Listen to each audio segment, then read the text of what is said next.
and welcome to another Chelsea chat. Excuse the voice. I think too much red wine. I think staying up watching that last night. So yeah, last night in the Premier League Summer Series from the United States, it was Chelsea 4, Brighton 3. And I think it's important to recognise that it's just really a pre-season friendly. But I will say this. The fact that it's got some sort of competition element in it and they're all Premier League clubs, there seems to be a bit of pride involved, and last night it was competitive, and that's what I think you really need for decent pre-season friendlies. Downside is, of course, when it is that competitive, you get people like that. Was it JP Van Heck going in with a real hard tackle on Cassidy that got him sent off on the hour, and I think it would be called flipping heck after that. What a I don't know what that was. It was just an assault. But luckily Cassidy wasn't injured, but I think the guy was justifiably sent off. It was like a throwback to Norman Hunter and Ron Harris days, that was. So I'm not going to get too excited, but there are certain things that did excite me last night, I must say. The fact that we've got two forwards who look like they're going to score when they go through on goal. I haven't seen that from a Chelsea player for what seems like years. In actual fact, it was Diego Costa, wasn't it? So yeah, last night we had Kepa in goal, we had Gusto at right back, Silva and Colwill in the centre of the back four, and Chilwell on the left. In the middle we had Santos and Gallagher.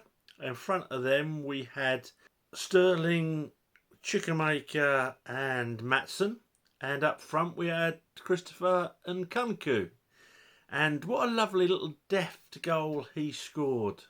Nice bit of teamwork. Chilwell, Chukwuemeka, Maatsen, back to Chukwuemeka, and then a little deft touch over the goalkeeper from Nkunku, which brought us back to 1-1, because we'd gone 1-0 behind, and Brighton, they are a decent side. I mean, we know that from last season. But again, they had players missing, like Caicedo, Lewis Dunk. Had a few players missing, and but their tempo's still good. You can tell they're a proper team. And Malo Gusto would have learnt something from that first goal, because he was ball watching when the little Japanese guy, was it Matimo or whatever his name was, he came in, won the ball, went down to Welbeck, and Kepa didn't stand a chance. So we were 1-0 down, but Nkunku got us back. We played some nice football. We were competitive. Gallagher really put himself about last night, and Gallagher's actually my Chelsea man of the match, despite him not getting the official award. I thought Gallagher was awesome last night. So possession was pretty well shared, and it was quite an even game. I think 4-3 at the end was probably a fair result, even though they'd come back from 4-1 down with only 10 men, which is a bit of a worry, but that's to be expected because, as I say, this was a pre-season friendly. There's a lot of naivety out there with the young players. There's a lot of work in progress from a teamwork point of view, but you know what? The effort's there. The want to win is there. The willingness to run into space for someone is there, and it's exciting. It's absolutely exciting to watch when you think of how poor we were last season, and how really we only had 2 or 3 players that wanted to make that effort.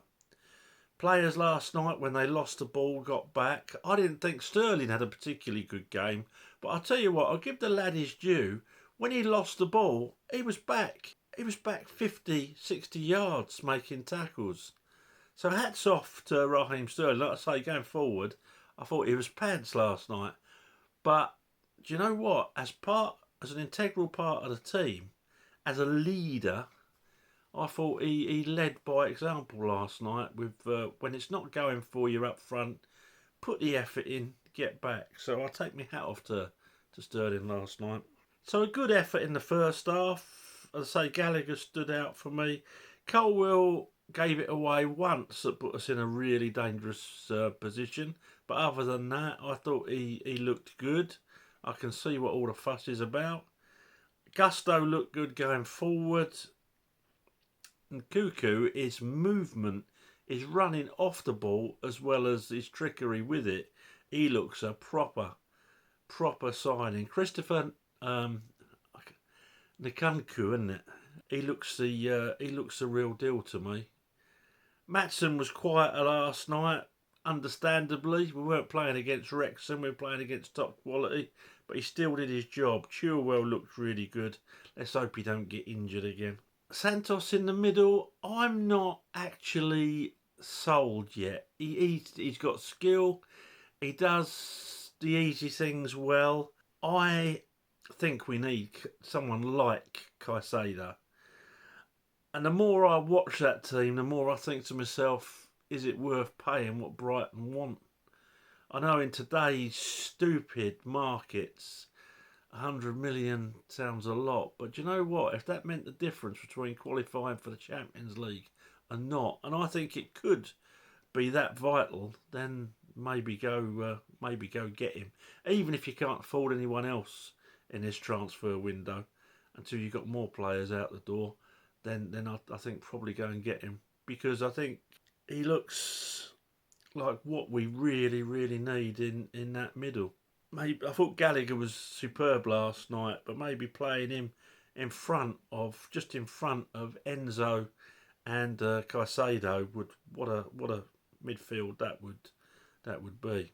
So second half, we rang the changes. Nicholas Jackson came on, Mudryk came on, Cucurella came on, although we'll talk about that in a bit. Enzo came on, Cassidy came on, Gabriel came on, and Chalobah came on. Really rang the changes. Brighton did the same. I think they changed their whole team. So in the 60th minute, they had a player sent off, as I've already mentioned. Don't think the Brighton manager was happy about it, but he's got the sort of face, whereas if he lost a pound and found a tenner, I still don't think he'd be that chuffed. But it did change the game, and shortly after we went 2-1 up. And then we got Mudryk's first goal for Chelsea, and if you never watch another goal again, watch this. Trying to think who did the original hard work, but it went to Jackson. His movement and Mudryk's movement, unbelievable, and a lovely finish too.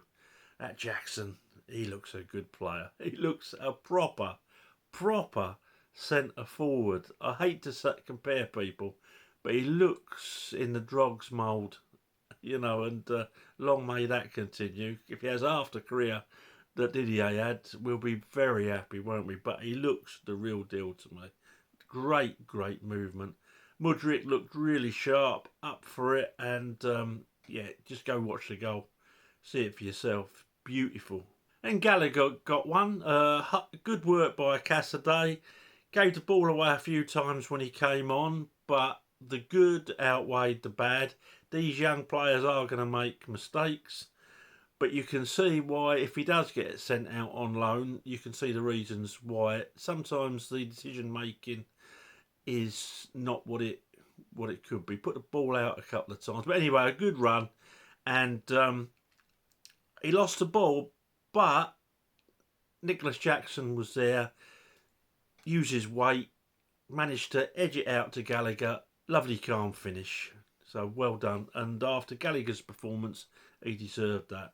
And then the much maligned by Mr. Maney, Cucurella, I don't know what happened. He put in a perfect through ball for Nicholas Jackson. I reckon he's looked around. He's gone back. He's looked back, and there's no one to pass to. And I don't know. He couldn't have spotted Kepa. Kepa must have been, I don't know, hiding behind a goalpost or something, because he can't pass back. So he's passed forward. And the pass is sublime.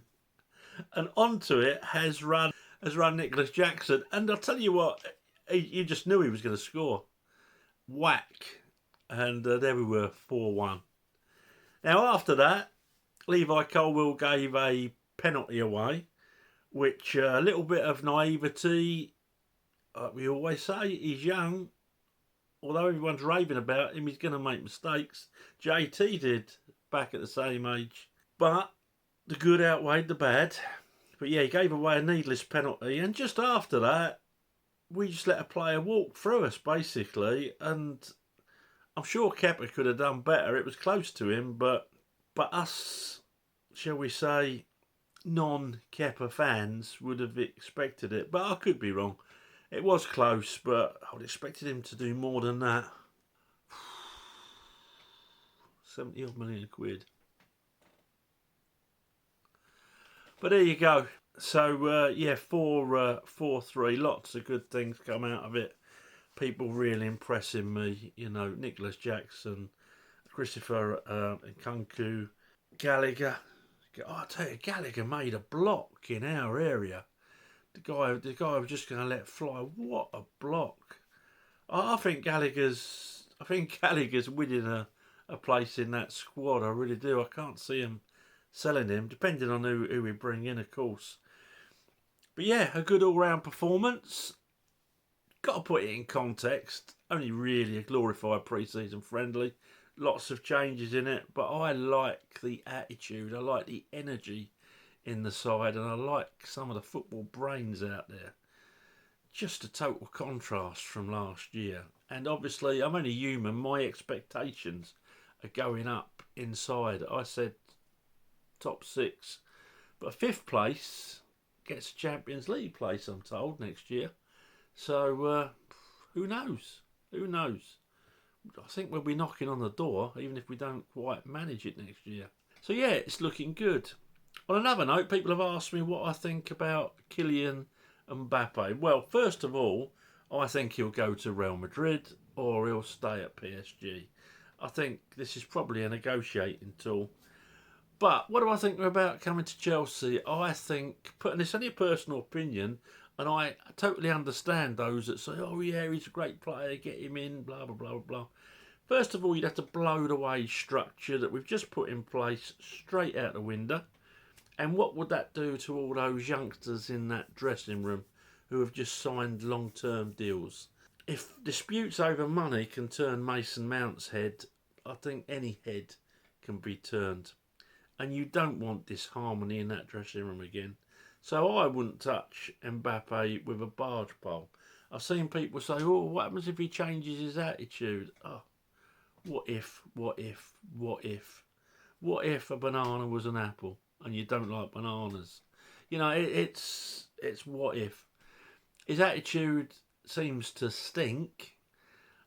It's alleged that Pochettino didn't particularly like managing him last time. So, no, that's my opinion on it. Bit of a shock to some of you out there, I know, but just my opinion. Okay, let me know what you think. Thanks for watching Chelsea Chat again, and please throw a like and subscribe to the channel. And I shall speak to you very soon indeed after the next game. Up to Chelsea.